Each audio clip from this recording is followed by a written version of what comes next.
meu povo.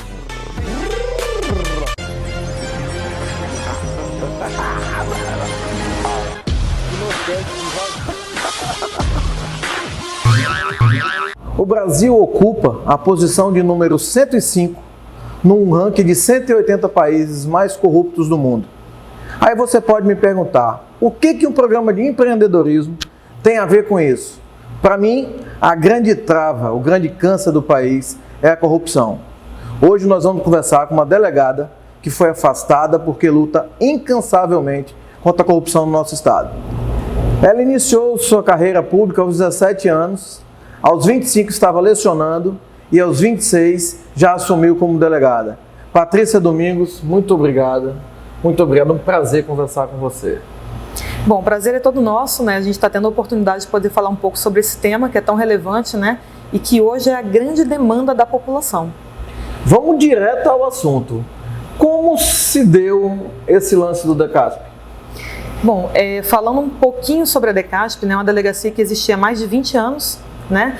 Mas que durante a nossa gestão, que foi de 2015 a 2018, 4 anos, a gente deu foco no combate à corrupção nas instituições públicas, né? O combate à corrupção nas gestões públicas.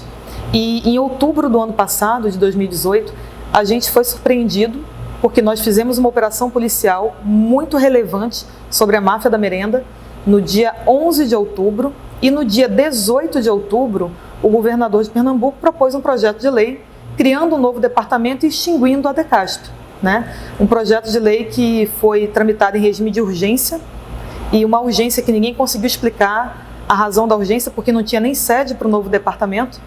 E com 20 dias foi votado o projeto de lei na Alep, aprovado por uma decisão acachapante, né? A grande maioria dos legislativo aprovou o fechamento da DECASP e a delegacia teve a atividade encerrada no dia 31 de outubro. E vocês foram para onde? Fizeram o quê?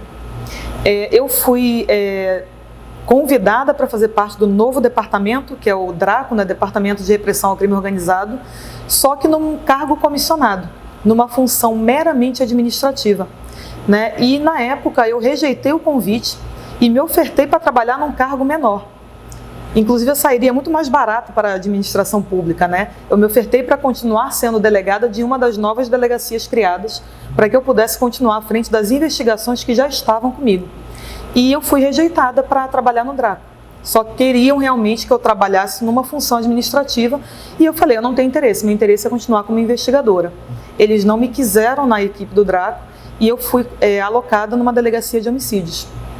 A minha equipe foi fracionada, uma parte dela me acompanhou, a outra parte foi espalhada e toda uma expertise de anos, uma pós-graduação, cursos na área, a própria experiência prática minha foi desperdiçada. O que leva uma pessoa a ter essa coragem, a ter esse chamamento de tentar ir contra uma maré pesada, né, uma maré dura, e não desistir? Na verdade, eu ouvi uma frase e ela foi muito impactante, foi até numa série, e eles dizem o seguinte, não se combate a corrupção impunemente. E a gente sabe disso, né? A gente vê hoje o projeto da Lei de Abuso de Autoridade, é o projeto da maldade, né? Então, ninguém vai combater a corrupção impunemente num país culturalmente corrupto como o Brasil, né? A gente se enquadra também nesse grupo e o que faz a gente ir adiante é uma palavrinha muito simples, mas que ela é a chave para o sucesso de qualquer pessoa, propósito. Então, nós temos esse propósito, né? Eu era criança que queria mudar o mundo, né? E hoje eu sou adulto que quer mudar o mundo na mesma intensidade.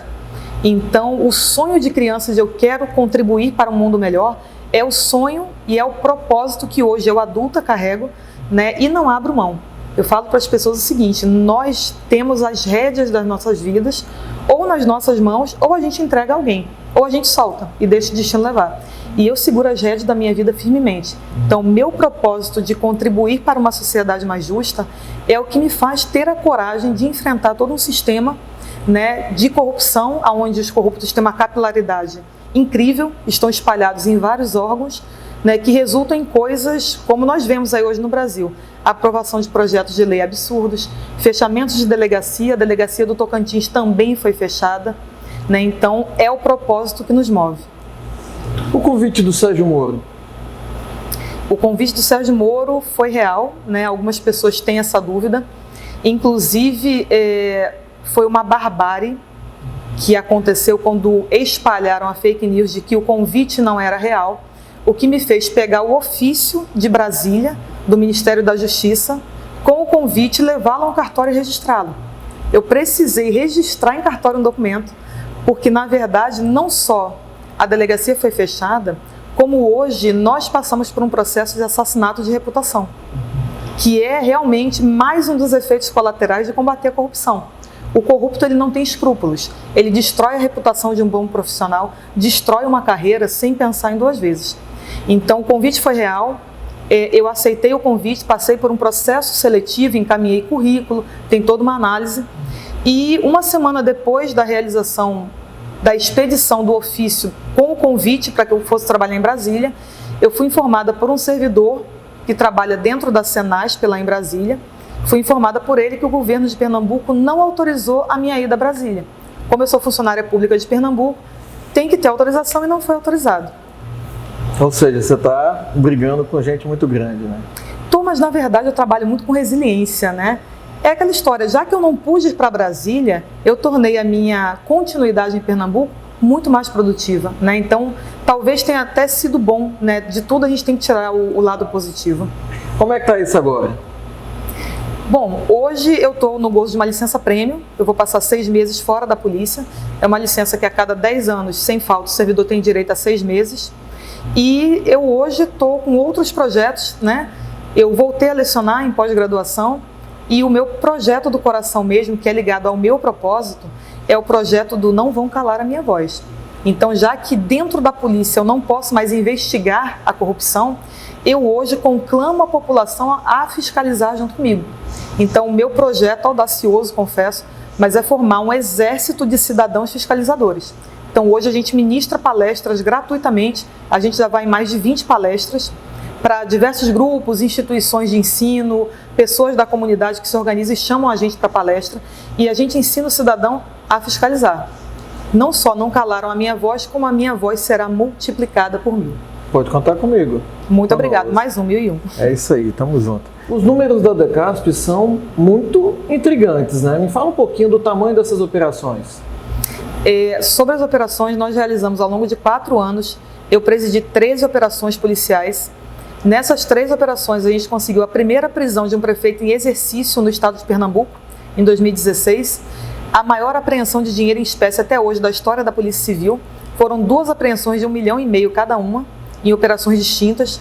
A gente conseguiu recuperar para os cofres públicos 13 milhões do que foi desviado. Desses 13 milhões, 3 milhões em espécie e 10 milhões em bens apreendidos de gestores corruptos, políticos corruptos, propriedade, jet ski, lancha. A gente conseguiu realizar a prisão de 49 pessoas, incluindo prefeitos, vereadores, funcionários públicos, grandes empresários de empresas ligadas à corrupção, máfia da merenda. A primeira delação premiada do estado de Pernambuco é nossa, em parceria com o Ministério Público. Afastamento de 9 servidores, incluindo um prefeito e 8 vereadores. Então a gente teve um trabalho muito exitoso, né? E eu não podia falar isso antes, mas já que a Decasp fechou, né, por questão de segurança eu não comentava, mas hoje eu posso falar. Era uma equipe de 24 pessoas e uma delegada que trabalhava com mais um delegado, e o nosso delegado adjunto, eles foram trocando os delegados ao longo do nosso período. Eu fui a única que permaneceu fixa há 4 anos. Então era um trabalho de 24 pessoas para um estado inteiro, né? A gente conseguiu fazer milagre ali dentro. Ainda fez esse barulho todo, né? Imagina com a estrutura. Exatamente, né? E era isso que a gente brincava, que a gente dizia que o nosso trabalho era artesanal, né? Tem outros órgãos que têm uma estrutura gigantesca, né? E nós fazíamos isso com uma delegacia precária, com o teto caindo, faltando papel. Várias vezes eu comprei papel para impressora, né? Faltando tudo, né? Faltando gente para trabalhar, né? E a gente conseguiu. Eu coordenei as 3 operações, eu fui a presidente dos 3 inquéritos. Agora eu trabalhava manhã, tarde, noite, feriado, final de semana. Eu casei com a Decasp, né? Por isso meu amor tão grande pela instituição. A gente vai conseguir, Patrícia? Vai. A gente vai conseguir, eu falo isso com toda a convicção. Se você olhar para 10 anos atrás, você não via um ex-governador ser preso, você não via um prefeito ser preso, você não via grandes figuras politicamente expostas serem presas, grandes empresários. A gente não ouvia falar em apreensão de dinheiro, como houve a de Gedel Vieira, que é a maior de todas, né? Isso não acontecia. Então, o que está acontecendo hoje é que o país está convulsionando. E há quem olha e diga assim, nossa, está muito pior. Não, não está muito pior. Sempre foi assim, só que agora a sujeira saiu debaixo do tapete e a gente está vendo ela a olho nu, muito próximo. Mas a gente está vendo uma mudança, uma quebra de paradigmas, né? Os intocáveis não são mais intocáveis e a gente vê a população clamando pelo combate à corrupção, a população com voz ativa. Então, hoje, eu acredito que a gente já evoluiu muito e vai evoluir, e eu espero viver até os 105 anos, para que um dia eu possa ver o corrupto tão constrangido quanto um fumante. Verdade. Você vê que hoje um fumante não pode fumar em ambiente fechado, então ele sai, vai fumar no meio da rua, se constrange porque está fumando, ninguém mais fuma, o cheiro do cigarro incomoda, né? O político corrupto, um dia ele vai ser um excluído. Um dia ele vai ter vergonha de ser corrupto, um dia ele vai se constranger de estar tirando dinheiro público, ele vai ser minoria na Câmara, no Palácio, na Assembleia, ele vai ter vergonha, ele vai ser execrado, ele vai ser escanteado. A gente vai ver esse dia. E não vai ser porque os corruptos vão se melhorar moralmente, né? Ah, meu Deus, eu vi a luz, melhorei e virei um homem bom. Não por isso. Por medo de ser preso, a vergonha de ser preso, os filhos com vergonha de verem um pai e uma mãe presos, né? O constrangimento que causa na família, bens apreendidos sem dinheiro. Por tudo isso, por medo de punição, o corrupto vai se endireitar e um dia ele será a exceção à regra. Porque hoje é um pleonasmo, né? Político corrupto, a gente já relaciona, né? Parece ser sinônimo, né? É o que a gente imagina. É triste, né? Porque na verdade fala-se muito que nós estamos demonizando a classe política. A classe política se demonizou. Perfeito. Eles trouxeram essa pecha da corrupção para si. Quando você vai numa Câmara de Vereadores ou numa Câmara de Deputados, você vê que a grande maioria faz a tal da rachadinha. Entendi. Coloca um funcionário fantasma, a gente teve 2 operações nesse sentido, né? Você coloca um funcionário fantasma, ele não vai trabalhar, fica com 30% de salário e devolve 70% para o político. Então, quando você vê que numa Câmara isso é comum em a maioria, você vê que, infelizmente, eles se tacaram numa vala comum, eles mergulharam numa vala comum, e é uma vala comum de lama. Eles estão sujos, sim. Então, hoje, um político honesto, ele é uma raridade. Eu tenho o prazer de conhecer alguns que eu acredito que sejam honestos, eu nem menciono, mas, de fato, é uma raridade. Mas um dia eles serão regra, porque essas pessoas não terão espaço. Quando o brasileiro ganha voz e o combate à corrupção avança, esse nicho da corrupção, ele vai encolher, até um dia desaparecer. Tem que encolher. Daqui a pouco a gente continua com Patrícia Domingos, numa entrevista transformadora.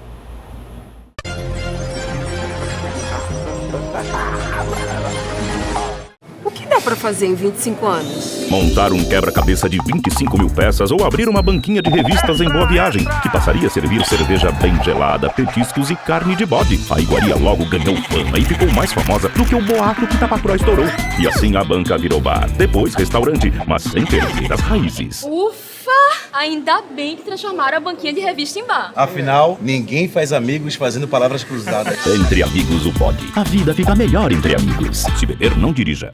A hipertensão é causada pelo aumento da força que o sangue precisa fazer para circular no corpo. O fator genético, o sedentarismo, a obesidade, o consumo excessivo de álcool e sal são suas principais causas. Pode ser percebida como dores de cabeça, dores no peito e tonturas. A baixa ingestão de sal, a prática regular de atividade física, não fumar e não consumir álcool em excesso, além de evitar o estresse, podem ser excelentes aliados.